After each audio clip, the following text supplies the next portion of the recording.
Sebelum liburan kita sudah membicarakan beberapa topik, di antaranya adalah bagaimana menggunakan data mining, ya, artinya dari data yang ada itu kita mendapatkan informasi yang berharga, khususnya dalam ini adalah keperluan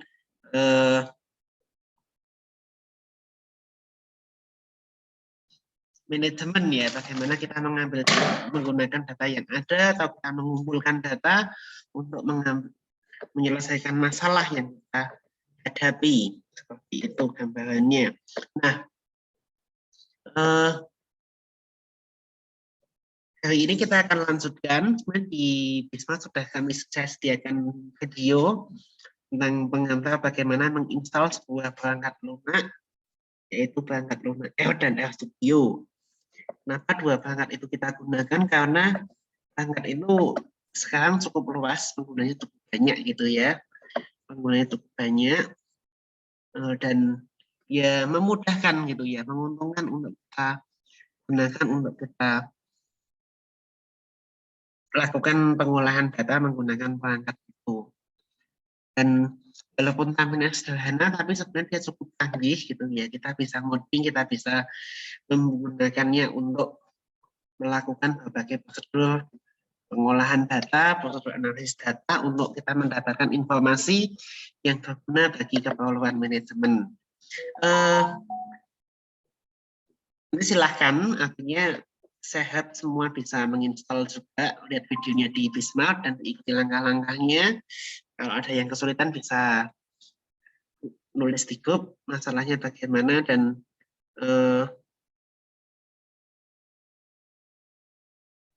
seperti apa gitu ya. Kemudian nanti bisa kita bentuk. Nah, untuk hari ini kita akan membahas salah satu prosedur analisis data dalam konteks data mining, bagaimana kita mendapatkan informasi yang berharga dari data, yaitu menggunakan apa yang dinamakan analisis regresi. Kalian sudah dapat materi ini belum ya? Mungkin di mata kuliah ekonometrika atau mata kuliah statistika begitu?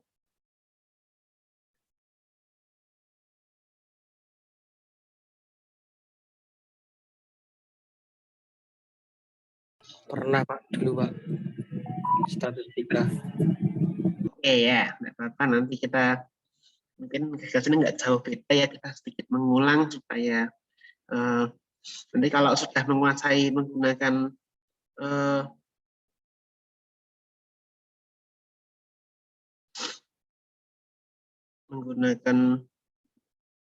apa namanya perangkat lunak yang lain juga tentunya boleh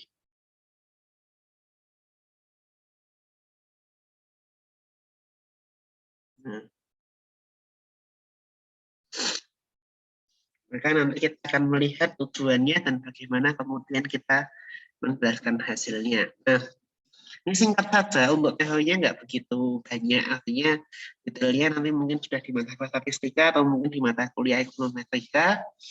Apa sih regresi itu? Dia adalah pertama ini untuk memprediksi nilai suatu variabel numerik atau value dari kasus. Nah, ketika kita membutuhkan prediksi dengan berdasarkan banyak data yang lain gitu ya, variabel yang lain, maka kita menggunakan analisis regresi.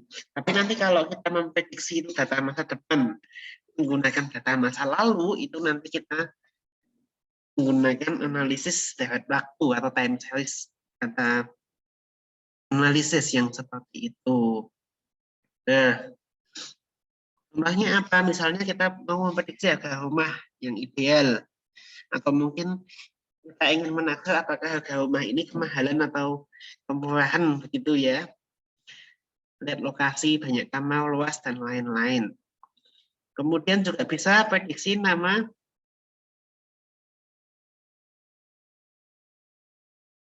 total belanja bulanan dari data penghasilan dan sebagainya itu.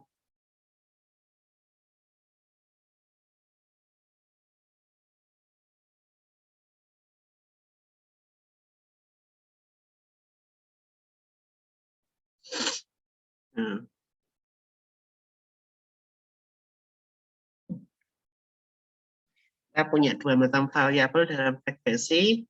Yang pertama adalah variabel yang dinamakan prediksi nilainya dinamakan variabel respon atau variabel dependen, merupakan variabel numerik, dan kita hanya membatasi pada satu macam variabel terikat. Kemudian variabel terikat untuk variabel dependen tadi variabel respon. Variabel yang digunakan untuk memprediksi dinamakan variabel penjelas, prediktor, variabel independen atau features. Seperti itu. Nah, macam-macam regresi itu kalau berdasarkan banyaknya variabel atau prediktor, kita punya regresi sederhana dengan satu prediktor dan regresi ganda dengan dua atau lebih prediktor. Kemudian dari bentuk hubungannya kita akan punya regresi linear dan non linear. Nah, dalam hari ini kita akan membatasi pembicaraan pada regresi ganda yang linear saja. Sebenarnya kalau regresi sederhana itu ya memang kita kadang menggunakan ya, tapi jarang ya. Kenapa? Karena ya nggak apa ya, mungkin kecuali kalau analisis saham menggunakan FM gitu ya, itu regresi sederhana. Tapi kalau yang lain jarang.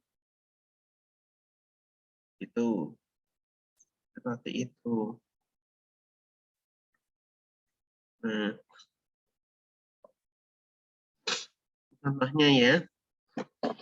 Sederhana, satu variabel dependen dipengaruhi oleh satu prediktor. Ini data kita banyak, lalu kita buat diagram bentar seperti ini. Ini prediktor atau feature-nya adalah living area. Kemudian ini variabel dependennya adalah harga jual gitu ya, sale price. Nah, ketika kita punya data seperti ini, bentuknya bagaimana? Nah, ini kita harus hati-hati.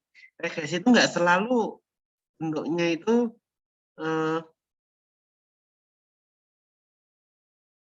nggak selalu bentuknya itu linear ya. Kadang-kadang bentuknya itu eh, non non linear. Non linear itu bisa lengkung, bisa mungkin bentuk yang lain lagi. Ya harus seperti itu ya. Macam-macam bentuknya. Bisa jadi bentuknya begini. Nah, ini juga bisa. Kalau suka. Nah, maka kita harus hati-hati ketika kita menggunakan model regresi, apakah betul hubungannya itu linear atau tidak. Nah, pada regresi sederhana ini, regresi ganda, kita juga bisa bekerja dengan banyak variabel. Misalnya ini variabel yang sama, yaitu harga atau price, dipengaruhi oleh beberapa variabel, yaitu age, kilometer, dan daya. Ini kalau mungkin kendaraan ya. Nah, umur kendaraannya berapa, kemudian kilometernya sudah berapa. Nah, bentuknya apakah selalu linear? Nah, kita nggak tahu gitu kan. Bisa saja itu tidak linear gitu ya. Kita lihat tuh dari garis lengkung dan garis lurus, keduanya ya bisa mirip dengan data, tapi mana yang lebih tepat, nah itu yang kita perlu telidiki gitu ya.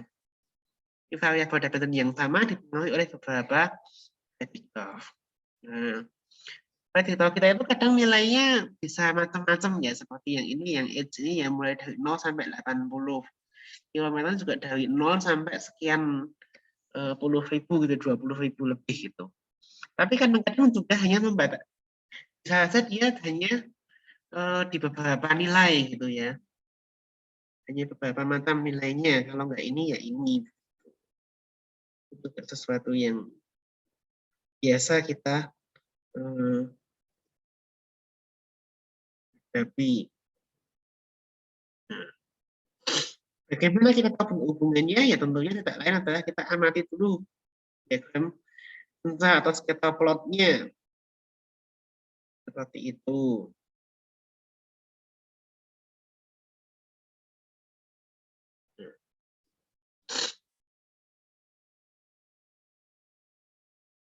Lalu dari pola tadi plot foto ini kita bisa, oh ini kayaknya nggak apa namanya, kayaknya nggak lurus deh. Ya kemungkinan dia lengkung, makanya kita coba pakai yang lengkung.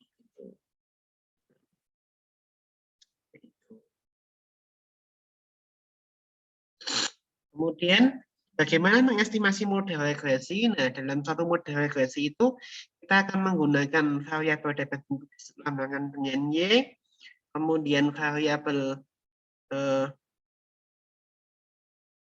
independen atau vektornya kita nyatakan sebagai 1x2 sampai dengan xk kalau ada variabel, dan kemudian koefisiennya beta 0, beta 1 sampai dengan beta k, serta epsilon untuk galat atau galat acak atau random error. Nah, itu.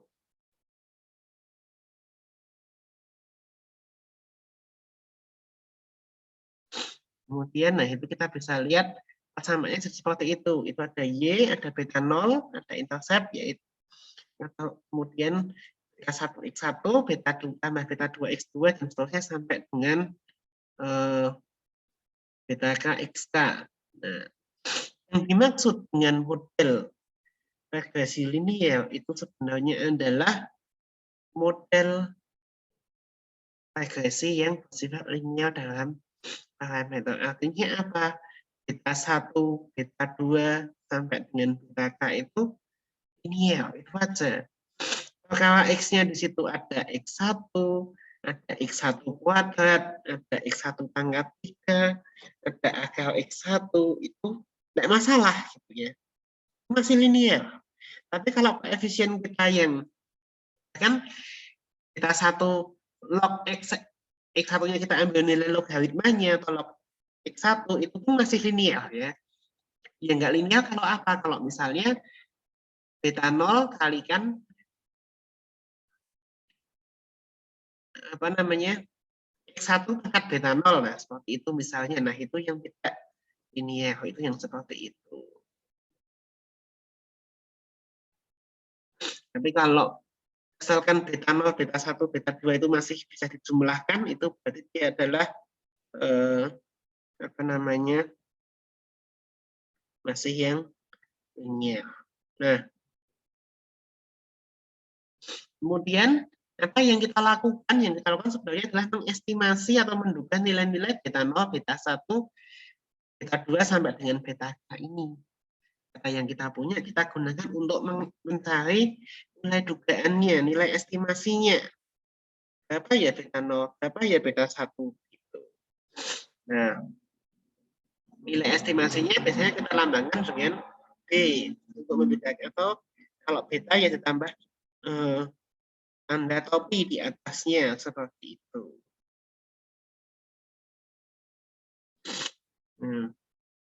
Beta 0 terus 1x1, 2x2 dan seterusnya. Bagaimana kita mengestimasinya? Biasanya yang digunakan adalah namanya metode kuadrat kecil, yaitu mencari koefisien-koefisien sedemikian rupa sehingga selisih antara Y topi, ini Y dugaan ini, dengan Y yang sesungguhnya itu sekecil mungkin.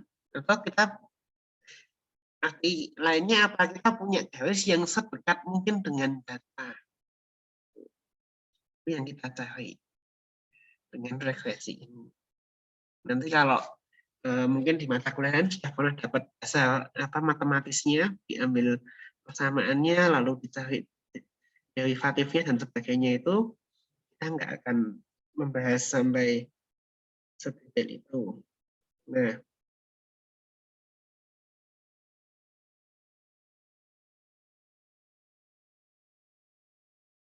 sekarang bagaimana kita mengimplementasikan regresi itu dalam perangkat lunaknya? Kita bisa lihat. Nanti silakan kalau masih agak bingung, lihat dulu video yang di Smart ya, tentang apa namanya tentang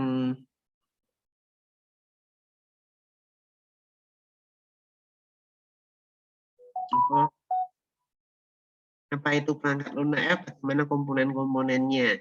Jadi dalam perangkat lunak, kalian dulu ketika belajar statistik pakainya apa? SPSS atau Minitab atau Excel atau manual?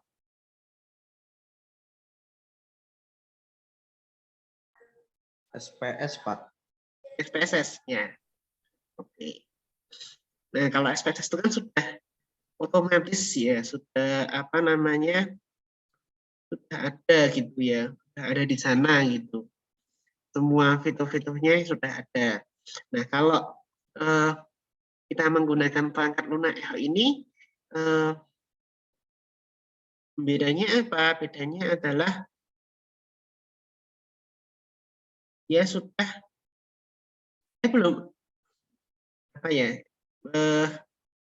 Mulai perintah-perintah itu belum siap gitu ya, tapi dikemas dalam wadah-wadah gitu. Wadah-wadahnya itu yang dinamakan sebagai package atau library atau pustaka seperti itu. Jadi pengguna kita gitu ya yang menggunakan itu tidak usah bingung gitu ya, tidak usah menginstal apa-apa yang tidak kita butuhkan. Kita hanya cukup menginstal package ya. Kita tinggal menginstal package, tinggal meminta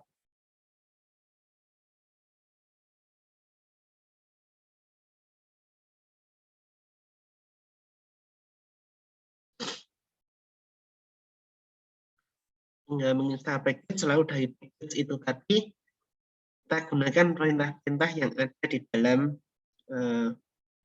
package itu. Seperti itu caranya, cara kita menggunakan. Nah, contohnya gimana? Nah, mari kita lihat. Data auto ini terdapat dalam pustaka ISLR. Jadi kita install pustaka atau library itu sesuai kebutuhan. Kalau kita nggak butuh ya kita nggak usah install gitu ya. Enak. Gitu. Kalau kita nggak butuh, kita nggak usah install. Nah, kemudian kita punya di sana itu di dalam satu package itu isinya macam-macam ya. Ada data, kadang-kadang ada rumus atau formula yang bisa dijalankan untuk mengerjakan suatu metode tertentu. Ini kita punya data auto. Data auto ini isinya adalah data paket mobil, diantaranya jarak yang dapat ditempuh per galon bahan bakar, volume silinder, daya, berat, akselerasi, dan merek mobil.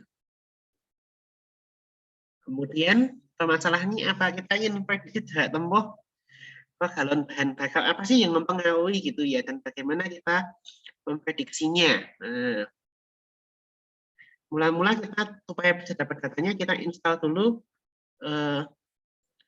package ya. Kita install dulu namanya package-nya itu dengan menggunakan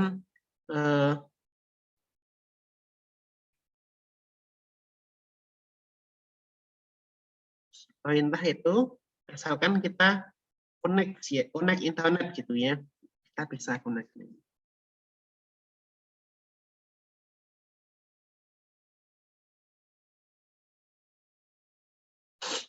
Kemudian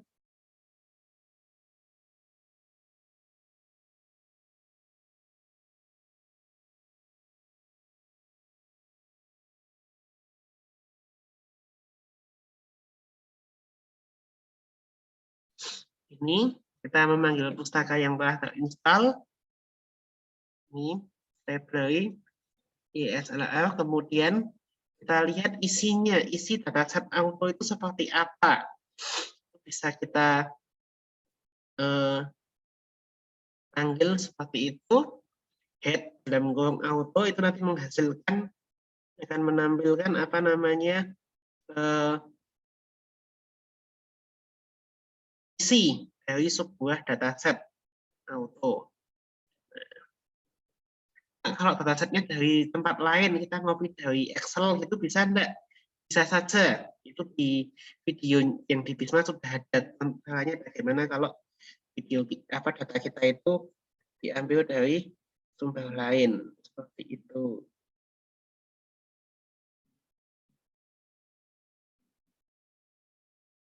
Nah, kita bisa melihat ini isi baris-baris awal dataset auto itu seperti itu. Di situ ada kolom MPG, cylinders, displacement, horsepower, weight, acceleration, year, origin, dan name. Itu. Lalu kita akan menggunakan yang mungkin kita gunakan ya tentunya yang numerik ya untuk memprediksi MPG tadi ya. Banyak jarak tempuh tiap galon bahan bakarnya. Sesuai permasalahan, kita akan MPG-nya variable dependent. Kolom MPG bisa kita panggil dengan menyebut nama datasetnya dulu, misalnya auto, kemudian diikuti apa? Diikuti tanda dolar, lalu diikuti nama kolomnya. Kolomnya adalah MPG. Seperti itu. Nah,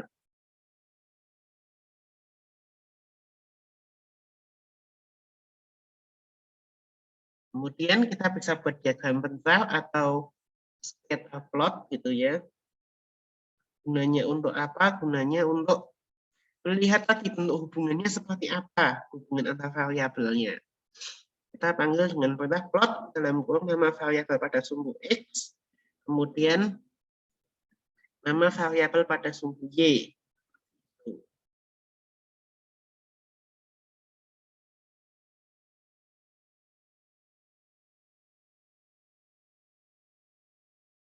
Nah ini, kita menggunakannya seperti ini. Lalu, ini plot ini ya, plot kolom dari dataset auto, kolom displacement sebagai X, dan auto dan kolom MPG sebagai sumbu Y, seperti itu misalnya. Ini yang kita lakukan ya. Nah.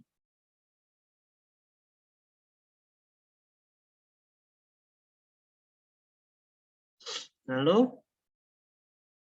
silinder dan seterusnya. Hasilnya akan seperti ini, akan ditampilkan oleh perangkat lunak L seperti ini ya. Situ ada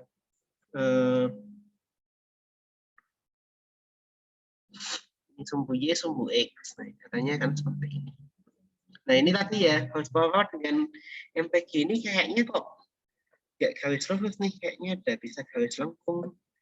Juga kayaknya bisa garis lengkung, nggak selalu garis lurus dan sebagainya. Apalagi yang ini. Displacement misalnya. Nanti kita bisa eksplorasi yang ini gimana. Nah, ini nggak tahu nih. Apa begini, garis lurus atau bagaimana? Nah, harus cari tahu. Nah, ini ya, kita bisa lihat interpretasi dari diagram bentarnya. Ada hubungan berbanding terbalik antara displacement, horsepower, dan weight terhadap MPG. Dan seterusnya ya. Dan juga ini kita lihat bahwa dalam variabel origin yang ini, walaupun isinya angka, tapi nilainya hanya 1, 2, atau 3, nggak ada yang lain. Kita harus sesuaikan nih, ini beneran angka atau jangan-jangan kan angka yang sesungguhnya, tapi hanya kode. Nah, ini nih, ujinya begini. Kita lihat data aslinya, sebenarnya angka ini angka apa gitu ya. Ternyata dia adalah angka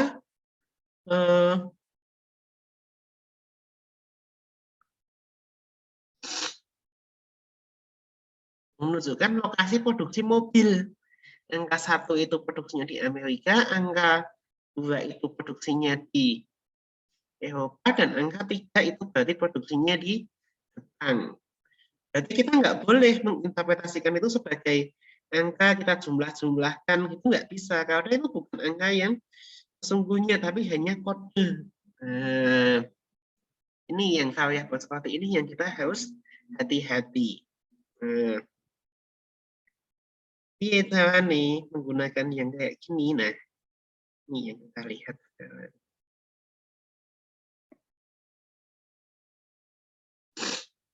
Kita akan mengestimasi, menduga nilai model regresinya sekarang. Bagaimana caranya?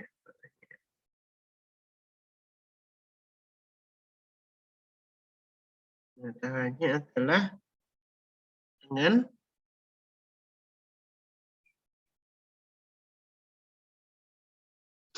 menggunakan perintah LM, model regresi data. Model regresi tulis dengan menyebutkan variabel dependent berikut tanda tilde, itu ya dari keyboard di ujung kiri atas, bawahnya escape itu, lalu variabel independennya. Variabel independen yang bertipe kategorik seperti origin tadi, yang bukan angka betulan, itu kita tandai dengan perintah faktor. Nah, jadi kalau kita masukkan faktor dalam kurung ini itu berarti artinya itu bukan angka betulan tapi berupa kategori seperti itu.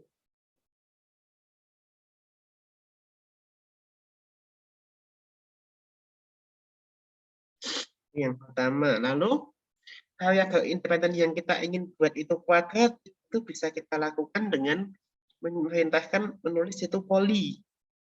Nanti yang menjadi polinomial cukup banyak gitu ya, bentuknya bisa kuadratik, bisa pangkat 3 dan seterusnya. Seperti itu.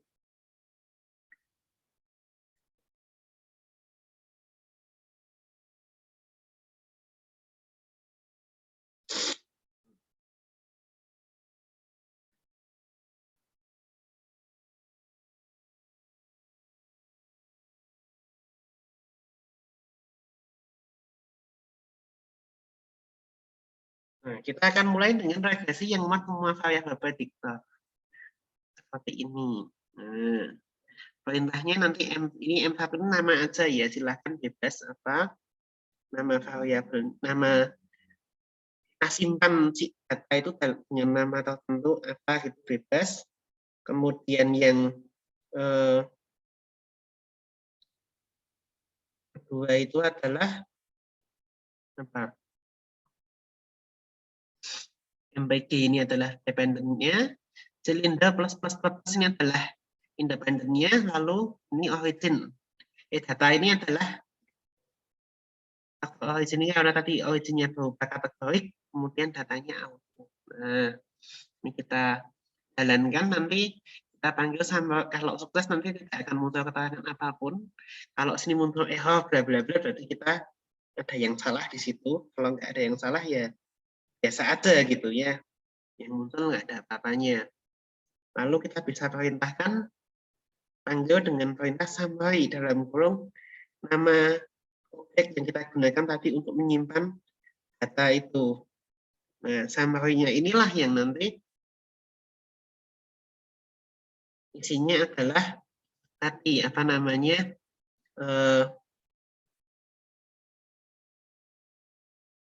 isinya adalah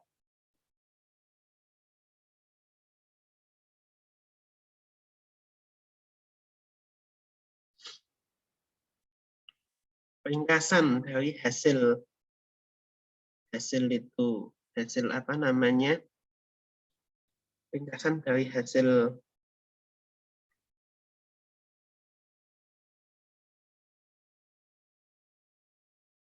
estimasi.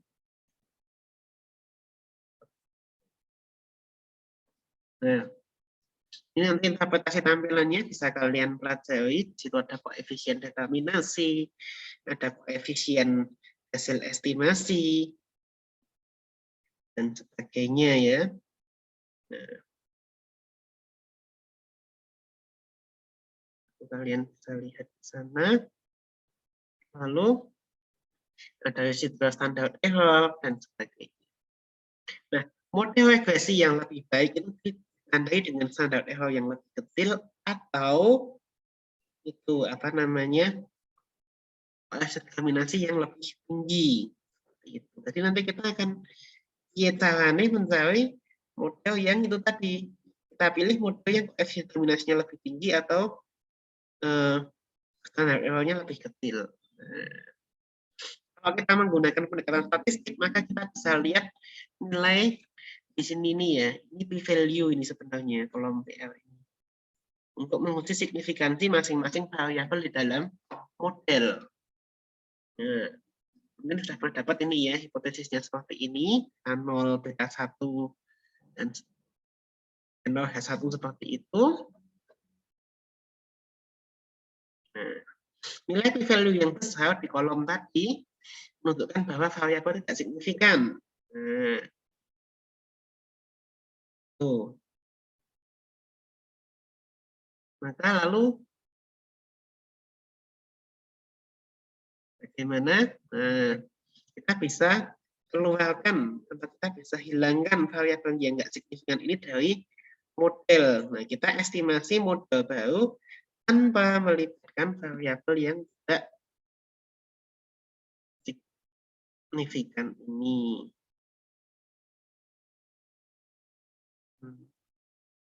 Ini ya, model kedua kita coba nih. Kita hilangkan tadi yang paling gede, yaitu acceleration ini ya. P-value-nya paling gede. Ya, nggak signifikan. Sebenarnya kita juga bisa lihat dari ini ya, signifikan code-nya itu tanda bintang-bintangnya ini ya. Kalau tidak ada tanda bintangnya ini berarti nggak signifikan sama sekali. Nah, titiknya itu masih signifikan pada 10%. Seperti itu.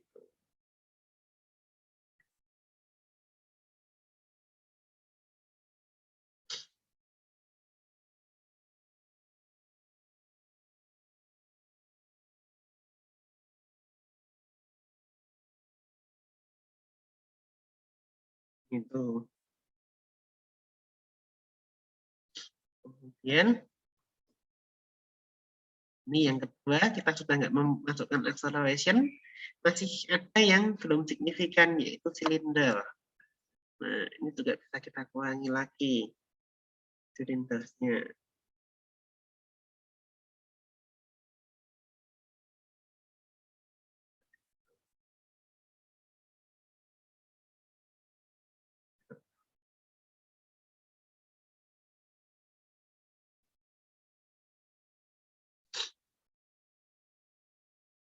Ini ya, kalau kita masukkan polinomial order 2, ini menggunakan poli ini, harusnya mungkin bukan hanya horsepower and weight.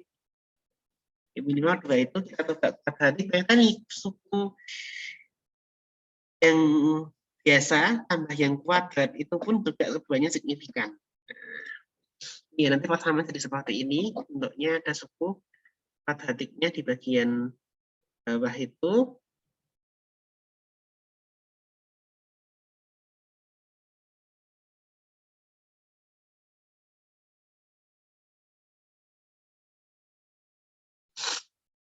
Nah, dan kita lihat bahwa ini standar error-nya yang tanpa kuadratik itu 3,305, S-square-nya 0,8239, sekarang jadi ini naik S-square-nya sudah standar error-nya mengecil ya. Nah, itu bisa interpretasikan.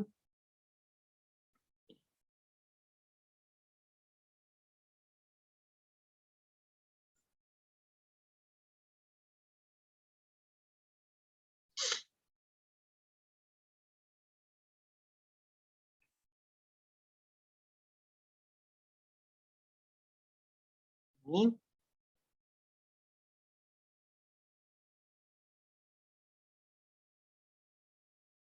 kita bisa tambahkan pula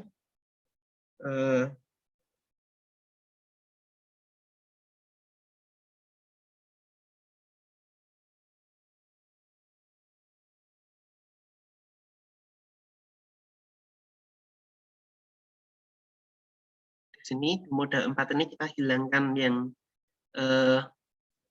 belum signifikan ya, cylinders, displacement juga belum, maka kita hilangkan seperti ini. Tapi enggak apa-apa, enggak harus gitu ya, kita hilangkan. Kenapa? Karena kalau dalam, nah ini sudut pandang yang berbeda ya, kalau kita menggunakan sudut pandang statistik, maka kita mencari prediktor apa yang paling yang signifikan gitu. Kita mencari model regresi yang semua signifikan itu biasanya kalau sudut pandang statistik. Kalau nggak signifikan ya berarti nggak ada hubungan, ya udah ngapain di gitu ya. Kalau dari sudut pandang statistik. Tapi kalau dari sudut pandang apa namanya data mining, kadang kita nggak butuh variabel yang signifikan. Lah, yang kita butuhkan apa dong? Yang kita butuhkan sebenarnya adalah variabel apa saja yang memang bagaimana caranya bisa memprediksi dengan lebih akurat. Jadi intinya bukan pada signifikan titiknya, tapi pada keakuratan hasil prediksinya. Itu yang kadang menjadi penting. Nah, untuk yang seperti itu, data mining itu biasanya kita tidak memodelkan langsung dari semua datanya, tapi kita memisahkan ada data namanya data latih, training data. Ini kita gunakan untuk membentuk model, sedangkan kita punya juga nanti data yang lain yang kita namakan sebagai data uji atau testing data, testing set, gitu ya, untuk menguji apakah variabelnya itu signifikan, apakah model yang kita punya itu mampu memprediksi dengan baik atau tidak. Jadi yang pertama itu melihat untuk membentuk model itu yang training data, yang testing data untuk apa? Untuk menguji kemampuan prediksi suatu model. Seperti itu. Nah, ini ya, jadi kita pisahkan dulu data apa namanya yang kita punya menjadi dua bagian, yaitu data latih atau training data dan data testing atau data uji.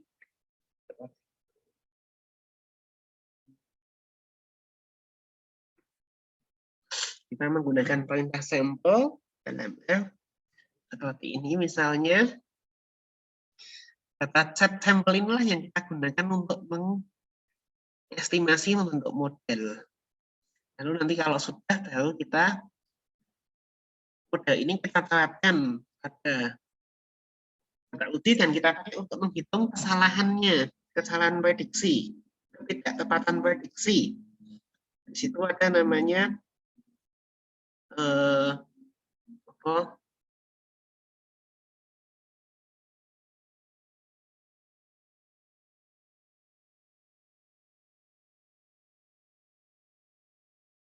di situ namanya MSE, berapa ketepatan prediksinya gitu ya.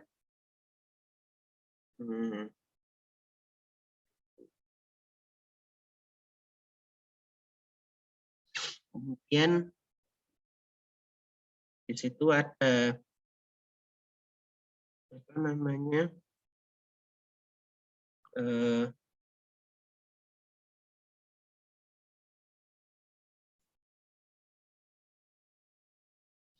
MSE-nya.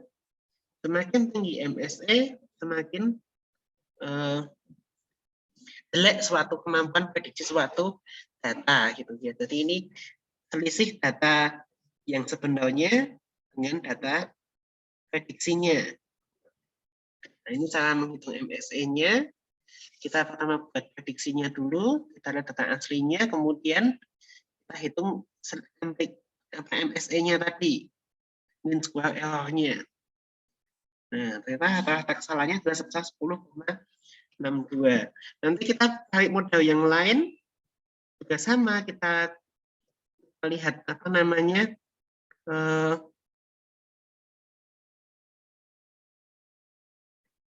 kita lihat, kita gunakan untuk memprediksi, kemudian kita hitung MSE-nya, nanti bagaimana, mana model yang lebih tepat, lebih mampu untuk memprediksi, itu yang kita akan gunakan. Nah, jadi ini gagasan dari regresi, namun dalam bahasa statistik ada istilah yang tidak kalah penting, istilahnya adalah bahwa model are wrong, but some are useful. Sebagian berguna, gitu ya.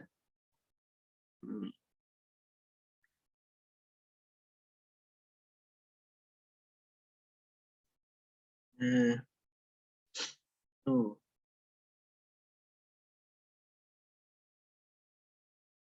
Semua sebagian berguna, tapi modal itu pasti ada kesalahannya. Jadi kita nggak mungkin mendapatkan modal prediksi yang begitu sempurna, yang nggak mengandung kesalahan gitu ya. Tapi kita pilih model regresi yang baik, yang bisa memprediksi dengan lebih akurat. Nah, ini kan contohnya tadi dalam bidang teknik, tapi contoh dalam bidang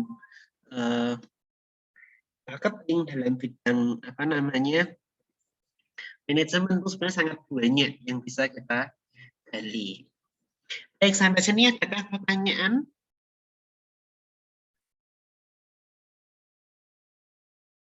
Tentang regresi?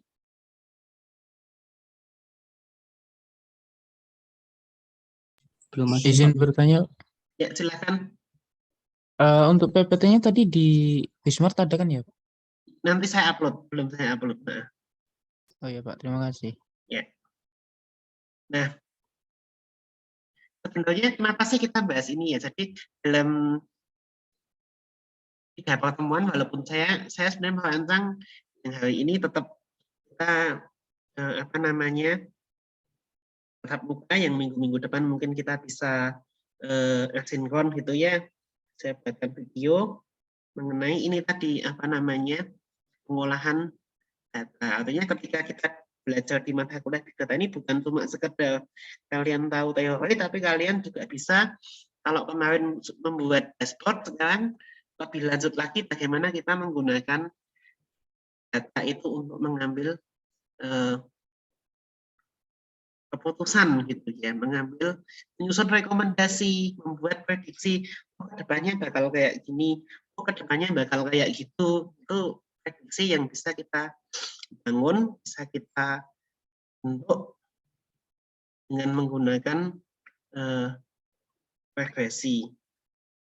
Nah, nanti untuk yang materi kedua, kalau sudah selesai kan saya upload, itu tentang klasifikasi. Kalau regresi tadi kan prediksinya adalah prediksi numerik ya, angka.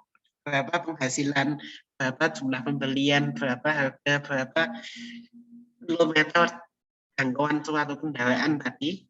Nah, kalau klasifikasi itu nanti bentuknya adalah kategori. Kita memprediksi kategori, misalnya apakah seseorang dengan profil ini dia layak mendapat kredit atau tidak.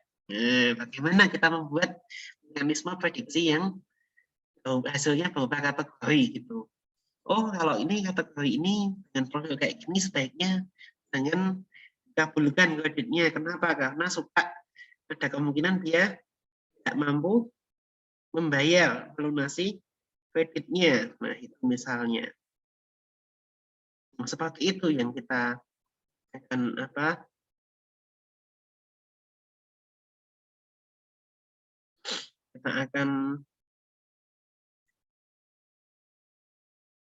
coba gitu ya.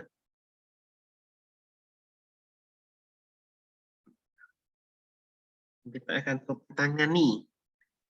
Dan kemudian yang berikutnya lagi nanti kita akan mencoba melakukan clustering atau pengelompokan. Jadi kalau kita punya data yang banyak gitu ya, data profil responden misalnya. Kemudian bagaimana kita mengambil dari data itu, kita ingin tahu responden kita itu ciri-cirinya apa sih, atau konsumen kita itu ciri-cirinya apa toh. Nah, nggak mungkin kita ngamati 10.000 konsumen begitu. Kita ingin membuat kelompok-kelompok. Oh, ini konsumen yang sukanya kayak gini. Oh, ini konsumen yang sukanya kayak gitu. Nah, semacam itu. Oh, ini konsumen yang suka diskon. Oh, ini konsumen yang nggak suka diskon sih, tapi suka dikasih bonus. Nah, dan sebagainya gitu ya. Oh, ini konsumen yang belanjaannya cenderung ini. Ini konsumen yang belanjaannya biasanya isinya itu.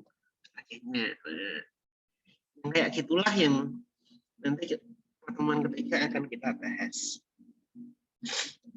Jadi nanti setelah ini, untuk sampai ini kita kan sudah di minggu 14 perkuliahan ya, sampai minggu 16.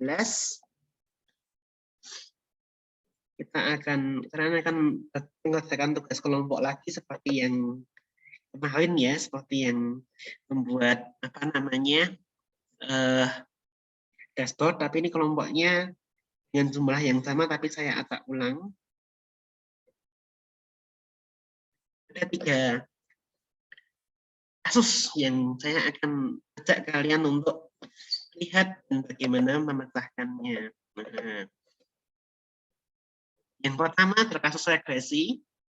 Ini kasusnya sama semua ya, ada 3 kasus. Itu prediksi harga mobil bekas. Nah, jadi kita punya data 1.436 mobil Toyota, datanya ada. Ini belum saya upload di Bismart soalnya ya. Kemudian kita memprediksi harga mobil berdasarkan ada usia, kilometer yang pernah ditempuh, bahan bakar, daya mesin, warna, transmisi, kapasitas silindernya, kemudian banyak pintu dan berat mobil. Nah, bagaimana kita memprediksi harga? Sehingga nanti kalau kita punya mobil yang baru datang dengan spesifikasi atau teori seperti ini, kita langsung tahu, oh ini baiknya dihargai sekian. Kita bisa ambil kesimpulan, oh ini harganya baiknya sekian. Itu kasus prediksi. Teorinya, asalnya apa yang tadi kita bahas. Nanti yang kedua, kita analis klasifikasi. PT Ayo Ngutang merupakan sebuah perusahaan yang menyediakan pinjaman uang. Dia membuat model prediksi untuk mengetahui apakah kreditor dengan kartu tertentu diprediksi mampu atau tidak mampu membayar utangnya. Sampelnya 700 digital pada sheet bank loans. Nanti Excelnya saya berikan. Usianya ini isinya ada umur, kemudian tingkat pendidikan, lama bekerja, pendapatan, misalnya pinjaman, kartu kredit, pinjaman lain-lain, dan apakah ke membayar pinjaman atau tidak. Nah, kemudian ini bagaimana kita membuat dengan data ini, kita bisa membuat model untuk mengklasifikasikan. Misalnya kalau ada orang sudah punya total pinjaman 100 juta, penghasilan tahunannya cuma 80 juta tahunnya, dengan usia sekian, ini kayaknya nggak bakal mampu bayar utang. Terus gimana dong? Ya jangan dipinjami uang seperti itu. Ini yang kita akan coba membuat modelnya. Ini aplikasinya sangat banyak ya untuk kita membuat sistem rekomendasi. Kita membuat ini karena kalau orang kayak gini sebaiknya diterima atau enggak, di prospek atau enggak, banyak yang kita butuhkan sistem klasifikasi seperti ini. Kemudian kasus ketiga nanti adalah analisis segmentasi pelanggan. Nah, nanti ini dengan cluster analisis. Sebagai seorang bisnis analitis berskala, perusahaan retail berskala internasional, kalian ditugaskan untuk mengevaluasi permasalahan dan penjualan berbagai macam produk. Nah, ini ada 2000 pelanggan, kita punya ID pelanggan, tahun kelahiran pelanggan, nanti bisa untuk menghitung usia, kemudian tingkat pendidikan, tahun perkawinan, dan ini variabel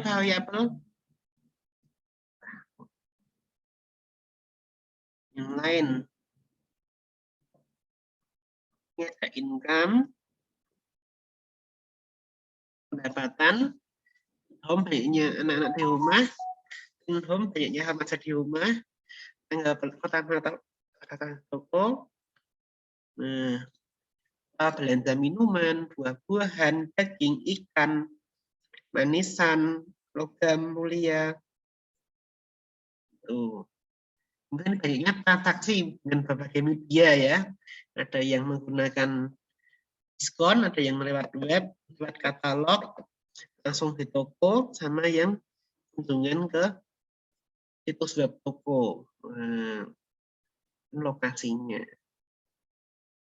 Bisa nggak kita memprediksi, membuat kelompok, oh pelanggan yang ini dia suka beli ikan tapi nggak suka daging.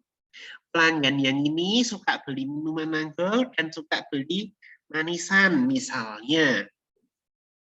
Pola-pola itu.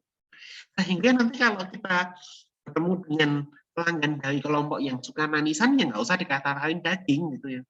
Karena manisan yang macam-macam lagi, siapa tahu dia mau nyoba riwayat pembeliannya dia memang suka manisan misalnya seperti itu. Nah, gimana caranya data kita ini bisa menghasilkan informasi yang seperti itu. Nah, yang jadi tantangan kita.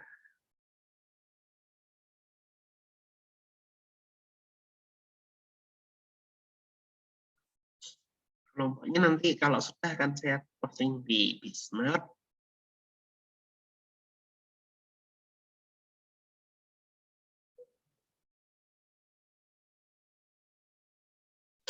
Jadi nggak masalah, nanti silahkan bisa di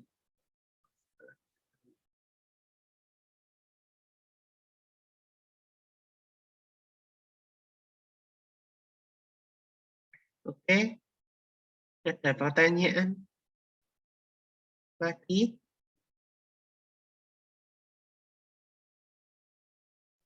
Saya Clara Renata izin bertanya Pak, untuk analisis regresi tadi kita menggunakan aplikasi apa ya Pak? Terima kasih. Ya, terima kasih Mbak Clara. Tadi yang saya contohkan kan menggunakan aplikasi R, itu sudah ada di di Bismart ininya, cara mendownload dan sebagainya. Tapi kalau kalian bisa pakai aplikasi yang lain, tidak masalah gitu ya. Jadi aplikasinya bebas. Kalau yang saya contohkan pakai R, tapi nanti kalau kalian mau pakai aplikasi yang lain, silahkan. Baik Pak, terima kasih. Ya, sama-sama. Ada lagi?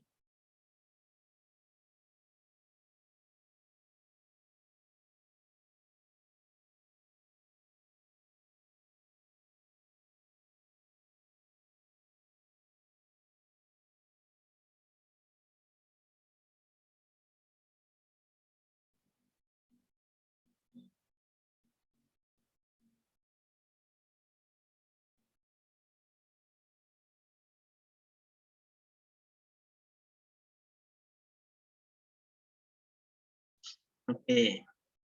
Ya, yang penting kalian ini ya menjadi sebuah pemahaman kita bersama bahwa yang namanya data itu kalau kita nggak paham itu untuk apa, nggak paham apa yang bisa kita lakukan dengan itu, seperti itu, ya nggak guna gitu ya, pemahaman big data itu lalu nggak bermanfaat. Nah, maka supaya kita bisa gunakan dengan baik, ya, supaya kita bisa gunakan dengan baik, itulah mengapa kita perlu memahami bahwa oh data itu bisa loh digunakan untuk seperti ini, bisa digunakan untuk analisis yang seperti ini dan sebagainya. Itu yang menjadi penting gitu untuk kita aplikasikan, untuk kita terapkan seperti itu. Sehingga walaupun nanti yang mengerjakan kalian tentunya sini boleh ya nanya-nanya ke orang statistik dan sebagainya. Silahkan.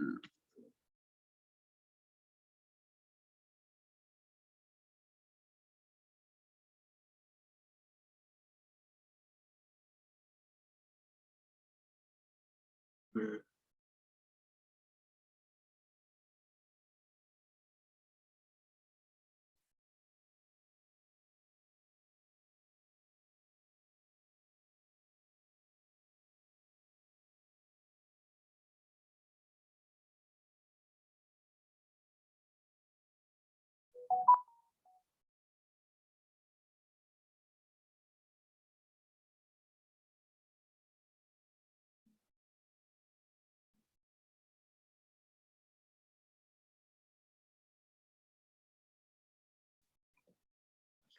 Oke, kalau nggak ada tanggapan lagi, saya akhiri dulu. Nanti kalau sudah siap di Bismart apa yang kita butuhkan, nanti akan saya infokan lewat grup. Silakan dicoba install R-nya. Kalau ada kesulitan juga kalian bisa berbagi lewat grup. Nah, saya kok di sini, saya ada masalah di sini, kenapa gitu? Silakan dicoba. Oke, terima kasih dan sampai jumpa